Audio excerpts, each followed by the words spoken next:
when I started practicing Tantra, I got very, very horny.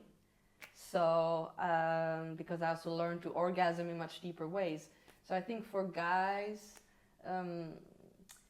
maybe one thing to keep in mind is, I know some guys and women think it's like really nice to come together, you know, that the guy has, you know, ejaculates, that she's coming or whatever.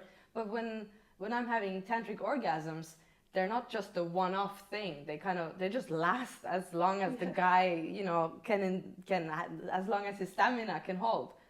So that means I can orgasm for 20 minutes if the guy is like keeps going.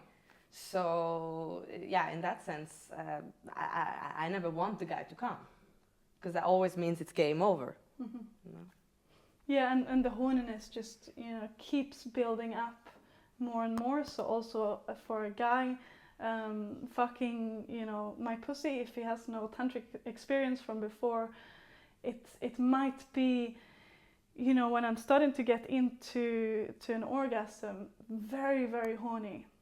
So maybe you can only last, you know, without getting too close for a few seconds, and you know, that's okay. Then you have to take a break, and I will continue to be really horny and really enjoy myself, and again, you know, we can do something else during that time, and then you can fuck me again, and it will be even, you know, easier for me to go back into that kind of orgasm. It's like it's still going on in some way.